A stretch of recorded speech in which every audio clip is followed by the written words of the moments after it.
They smile. You smile back. They ask how you are. You say, fine. But deep down, you wonder, if I stopped pretending, would anyone stay? What if being seen means being judged? What if being free means being alone? Jean-Paul Sartre once said, hell is other people, but maybe hell is the mask you wear just to survive them. So here's the question. Are you really living your life or just performing it? If that unsettles you, stay. You're not the only one asking. You were born free, but very early on, someone taught you to behave, to sit a certain way, to speak only when spoken to smile even when it hurt. And just like that, you began to trade pieces of yourself for acceptance. Not because you were weak, but because survival often demands silence more than truth. Society is not a monster. It's a mirror, and sometimes mirrors distort more than they reflect. Jean-Paul Sartre, philosopher of freedom and anguish, believed that human beings are not defined by an essence, but by existence. Existence precedes essence, he declared. We are not born with a fixed purpose. We create ourselves through our choices. But here's the paradox. We try to build ourselves in a world constantly trying to build us in its image. In his existentialist play No Exit, Sartre introduces us to three characters locked in a room, a kind of afterlife where there are no mirrors, only the eyes of the other. And in those eyes, they see themselves distorted, misinterpreted, reduced. They cannot escape the constant gaze. And then comes the famous line, hell is other people, not because people are evil, but because under their gaze, we become characters, shadows of our real selves, shaped by fear, expectation, and judgment. Think about it. When was the last time you truly acted without wondering how it would be perceived? When was the last time you weren't performing? The agony Sartre describes isn't just philosophical, it's deeply human. The pressure to conform, the shame of feeling different, the exhausting need to be liked. Modern psychology confirms this. The need for social validation activates the same brain regions as physical pain. We are wired to belong, but that wiring can become a prison. Social media has amplified this to unbearable heights. Every post, every comment, every like, a vote on your worth. It's no longer enough to be. You have to be seen. And worse, you have to be seen in the right way. This is the silent erosion of authenticity. Not in grand betrayals, but in the tiny, daily decisions to hide who we are. And yet, the solution isn't isolation. Sartre wasn't calling us to withdraw.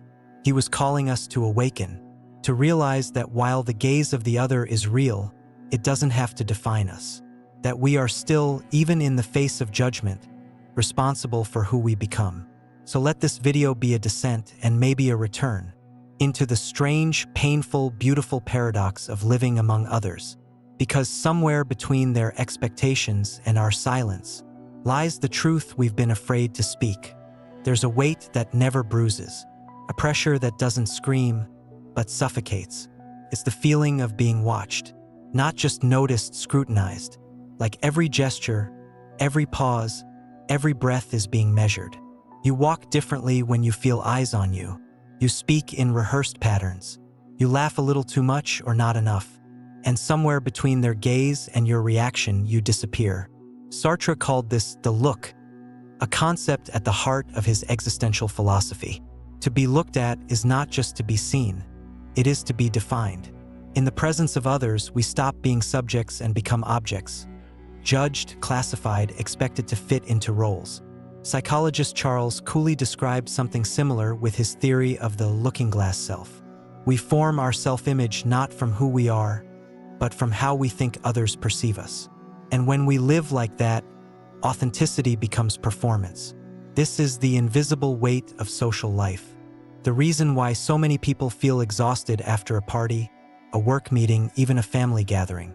Not because of physical activity, but because of emotional masking. Modern studies in social psychology have shown that self-monitoring, the act of adjusting our behavior based on social cues, is correlated with higher levels of anxiety and depression when excessive. It's not the gaze itself that destroys us. It's the need to be accepted by it. to bend, to shrink, to fit. This constant surveillance doesn't come from cameras. It comes from the unspoken rules, the shoulds and musts whispered into our minds. Should be more polite, mustn't show weakness, should look confident, mustn't look like you're trying too hard. And so we begin to live like actors on an endless stage. Even solitude starts to feel performative. Even silence becomes another line in a script we didn't write. The tragedy? We do this not out of malice, but out of fear of exclusion, of being misunderstood, of being unloved. We want to be seen, but we fear being truly known. Because what if they see too much?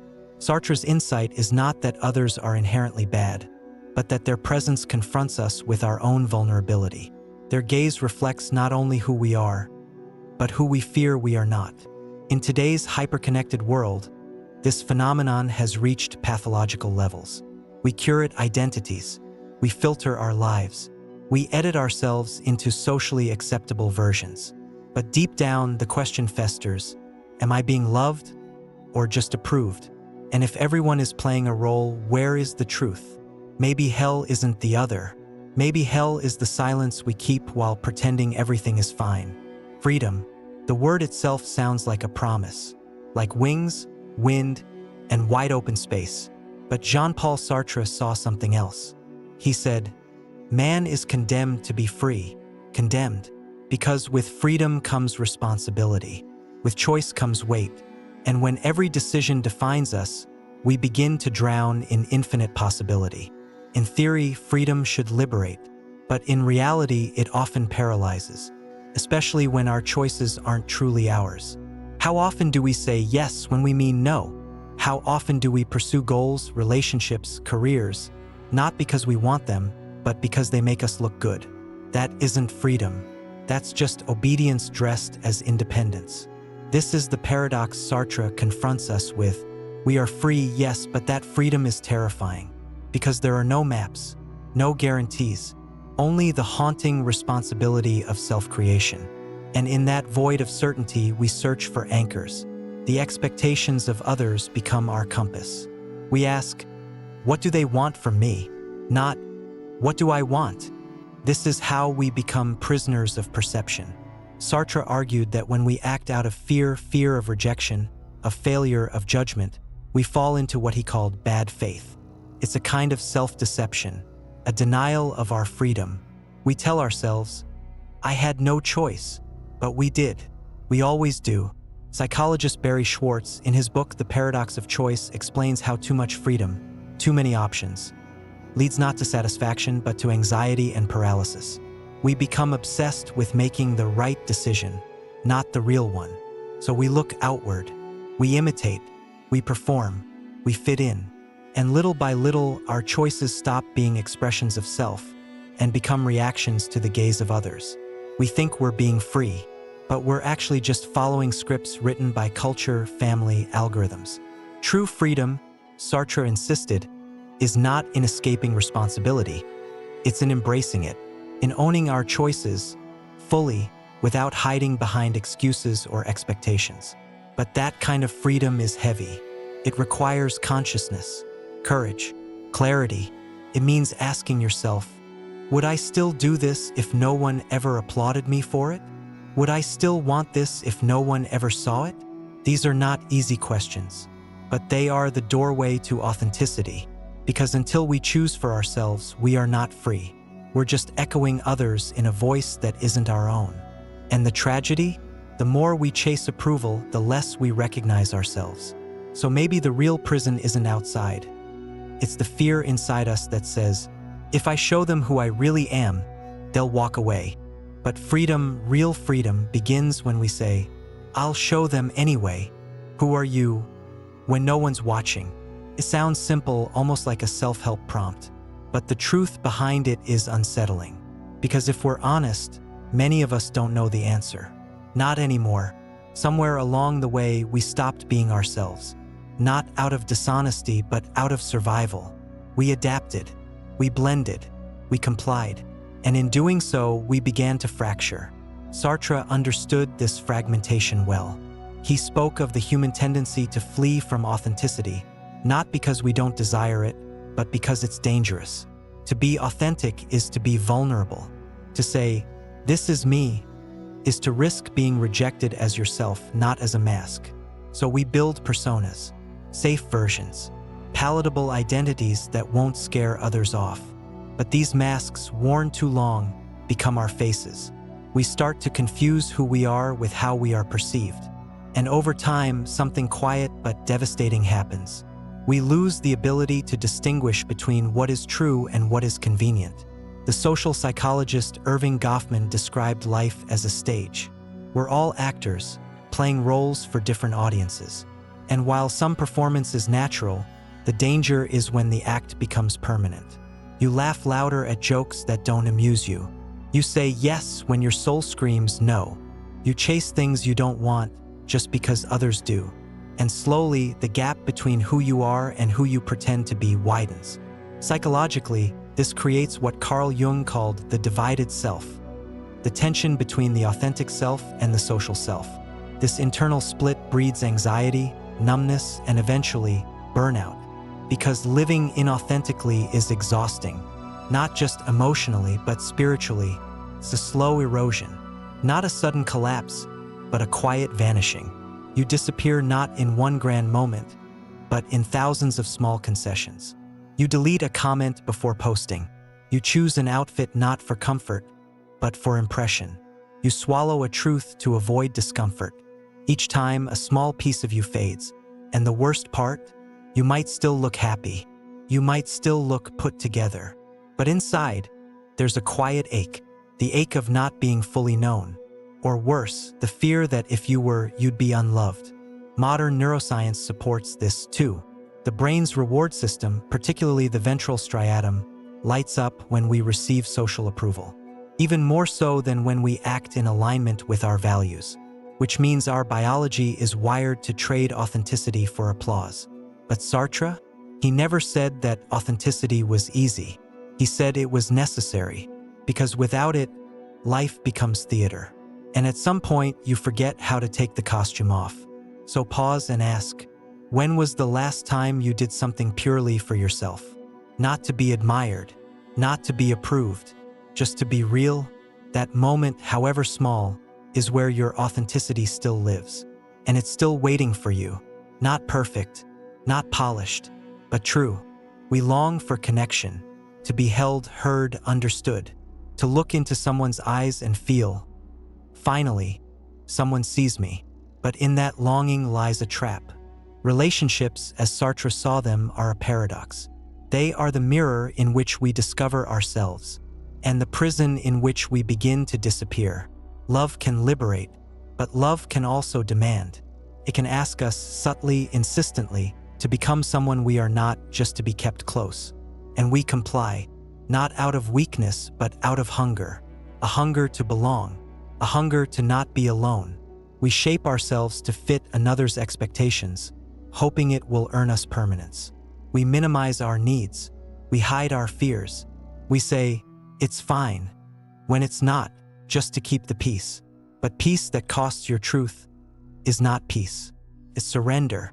Sartre didn't believe in the romantic ideal of two halves becoming whole. He saw that dynamic as inherently dangerous, a dissolving of self into the other. Instead, he spoke of the conflict inherent in relationships, that the other is both a path to understanding ourselves and a threat to our autonomy. Psychologist Esther Perel echoes this in modern terms. We want to be close to someone without losing ourselves in the process. But how do you stay whole in a relationship that subtly asks you to shrink? Most of us aren't taught how to hold both truths, to love and to remain sovereign, to give and to guard the sacred center of who we are. Instead, we confuse love with tolerance. And slowly, we stop asking, what do I want? And start asking, what will keep them from leaving? This is the tragedy of the social paradox, that in seeking to be chosen, we often abandon ourselves. It's not always loud. It's not abuse or betrayal. Often, it's subtle. A comment that makes you question your worth. A pattern where your voice is the one always folded under. A habit of apologizing for your existence. And so, the relationship becomes a kind of quiet hell. not because the other is cruel, but because you no longer recognize yourself in the mirror they hold up. Freedom in love is not about doing whatever we want. It's about being able to show up as our full selves and still be met with care. Sartre's existentialism demands this kind of radical honesty. It asks, are you in this connection because it reflects your truth, or because you fear being alone? That's the uncomfortable question. And yet, within that discomfort is the door. Because love that requires you to vanish is not love. It's erasure. The paradox remains. The people who can most heal us can also most hurt us. But the line between the two is drawn by how much of ourselves we're willing to give up just to stay. There's a kind of rebellion no one sees. It doesn't look like protest. It doesn't sound like shouting. It's quiet, private. Sometimes it's just breathing differently. It's the decision to choose yourself, even when everything around you says not to. Sartre believed that authenticity is not found in grand gestures, but in conscious action. Not in running away from others, but in refusing to betray yourself in order to belong to them. This is the silent revolution, because no one claps when you say no to a dinner you didn't want to attend. No one congratulates you when you choose honesty over likability, when you set a boundary, when you admit you're tired, when you stop pretending. But these acts, invisible as they may be, are declarations. Small rebellions against the hell of conformity. They're not about ego, they're about essence. In Sartrean terms, every human action is a project of self-definition. We are constantly creating ourselves through our choices. And every time we act against our truth for the sake of external peace, we surrender a part of that creation. Choosing yourself isn't selfish, it's sacred. Because when you stop living through the gaze of the other, you begin to see yourself clearly, not as a reflection, but as a presence. And from that presence, something radical emerges. Freedom with roots. Modern psychology reinforces this. Self-determination theory, developed by Deci and Ryan, states that autonomy is one of the core components of psychological well-being. When our choices align with our inner values, we experience deeper satisfaction, purpose, and resilience. But autonomy is not isolation. Choosing yourself doesn't mean closing off from the world. It means showing up in it unmasked, unshaken. Because true connection isn't born from performance. It's born from presence. That's why this silent revolution is so powerful. Because it doesn't require a stage. Just a moment where you notice the lie you almost told and choose the truth instead. A moment where you feel the urge to people please and pause. A moment where you remember, I do not need to earn the right to exist. Sartre never gave us easy answers, but he gave us this, the reminder that even in a world obsessed with appearances, you can still choose substance. Even when watched, you can still be free, because freedom isn't the absence of others. It's the refusal to vanish in their presence. So take the smallest act of defiance today. Speak honestly. Rest when you're tired. Say no without guilt. Say yes without fear. Each one is a spark. And one day, those sparks will become a fire. Not one that destroys, but one that warms from within. The hell Sartre described isn't eternal. It's optional. And every act of self-choosing is an exit. So in the end, was Sartre right? Is hell really other people? Or is it the version of ourselves we offer to them, sculpted, filtered, diluted, in the desperate hope of being accepted? It's not their presence that burns. It's the absence of our own. We navigate this world under constant surveillance, social, digital, psychological. But the most relentless gaze is not theirs. It's ours. The one inside. The one that wonders constantly, am I enough like this? Am I allowed to be me? And somewhere in that echo chamber, we forget the sound of our real voice. Sartre never said we could escape the gaze of others. He said we must choose who we become within it. That's the real agony, but also the hidden freedom. Because even if the other watches, you still choose how to stand. Even if the world expects, you still decide how to respond. Authenticity is not a destination. It's a daily choice, a quiet decision made in the tension between fear and truth. And some days it will feel like failure. You'll falter. You'll wear the mask. You'll bend. But then you'll remember that freedom isn't about perfection. It's about presence. The kind of presence that says, I will not vanish for your comfort. I will not shrink to fit your frame. I am still here, even if you don't understand me. Because sometimes the bravest thing you can do is remain intact. Sartre's philosophy was never a rejection of the world.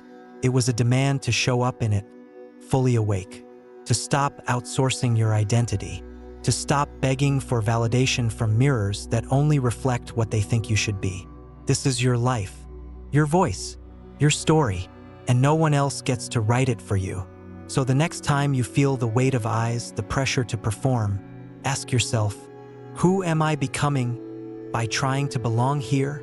Because belonging is beautiful, but not if it costs you yourself. It's easy to think the loss of self happens in dramatic, cinematic moments, but more often it's silent. You lose yourself in the way you say yes too often, in the way you stop asking what you really feel, in the way you prioritize harmony over honesty, not once, but every day. But here's the thing, what's quiet can also be reclaimed. Every moment you tell the truth, even just to yourself, you remember. Every time you stand firm in your discomfort, you return. Little by little, piece by piece, you reappear. What we explored today is just a fragment, a single thread in the vast tapestry of who we are.